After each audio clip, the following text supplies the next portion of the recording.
I've never woken up not wanted to come to work, and that's it for me. That shows me that for me is the be all. I've worked in jobs who hasn't, and you go, oh, another day in the office, don't want to do it. I love my job with a passion.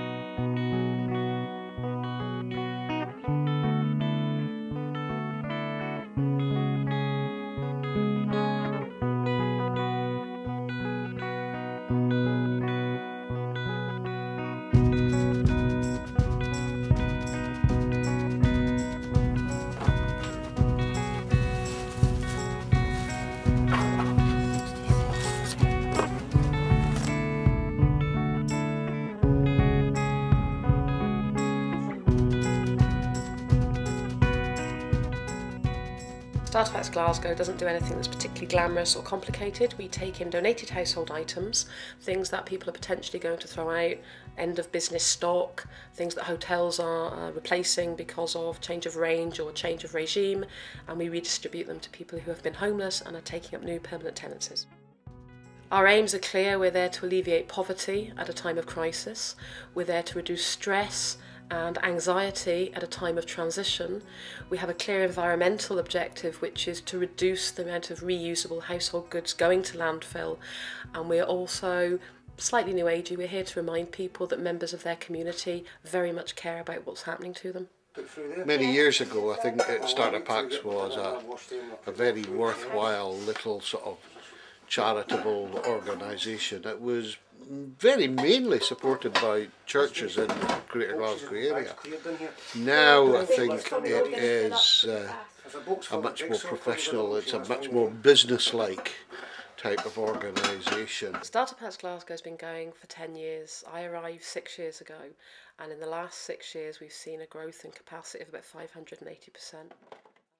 In 2002 we assisted 140 households, and in 2007 that was 730, and I anticipate this year will be close to 1,000. Yes, survived it, so yeah. There's an advertisement.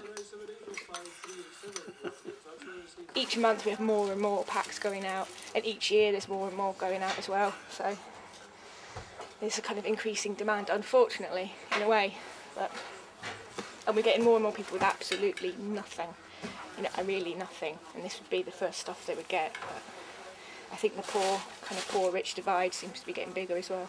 The more people we help, the more households are getting what they need, the more households are likely to sustain their tenancies. And if you look at Glasgow at the moment, where regeneration is the buzzword, regeneration for the city can only really take place if communities become cohesive and stable. And what's at the base of that? It's people moving into their homes, settling in their homes, beginning that voyage of personal development, getting jobs, training, educating themselves and feeling part of the community. That's where regeneration starts. We tend to reject bedding that comes from like student halls because they're minky, dirty tow rags. And what really annoys us in here is if people say, well, they're homeless and they've got nothing, they should just take anything. Because would you? No, of course you wouldn't. So we buy new duvets, costs us 700 quid a month, and again, it's a bit of a challenge. One of the things that the SSEA course taught me, and I think that I'm taking forward, is if I can't generate income in the traditional way by selling a service or selling a good, what I can do is sell it as a value in a different way. I did it was a specific programme for the Community Recycling Network for Scotland, and it was providing social enterprise leadership training. Try not to.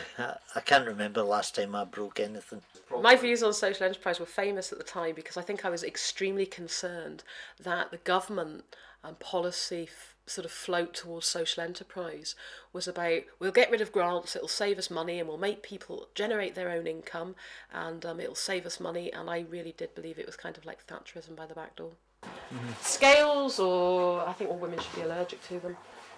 They go down with the extras if they work. You and Niall can go and find out if they work, because I'm not standing on them.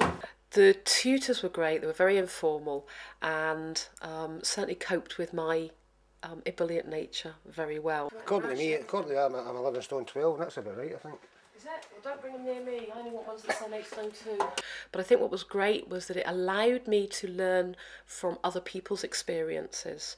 There didn't seem to be any kind of very formal, heavy academic overthrow. It was, let's learn from what others have learned.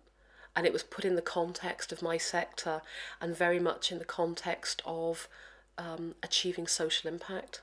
And I think that was probably crucial in changing my opinion. I was in the homeless myself, and I've got my own house and that now, and I know what people has went through, and I get quite a lot of enjoyment making up the packs and actually knowing where it's going to. I know how much it is really helping people. I had a more in-depth understanding of techniques by looking at what had worked in other projects.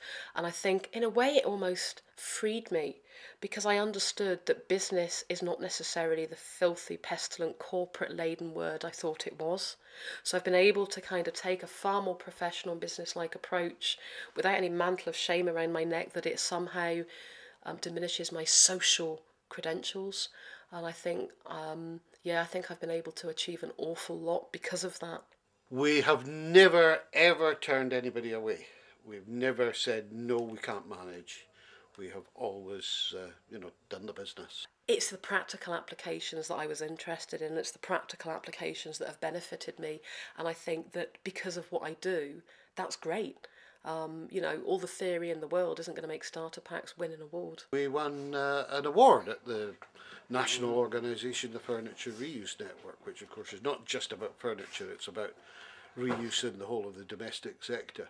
So to win an award at the national level was again a reflection on what we do, and also a reflection on the quality of Sarah's management and her development of starter packs as well. Long term, the organisation has gone through some major changes, and I'm not sure if some of those changes would have been as easy to cope with. There's been a lot of organisational change and management change at a committee level, and I think that I was able to utilise the knowledge I'd gained on the course to provide myself with this kind of managerial coping strategy and to be much more focused.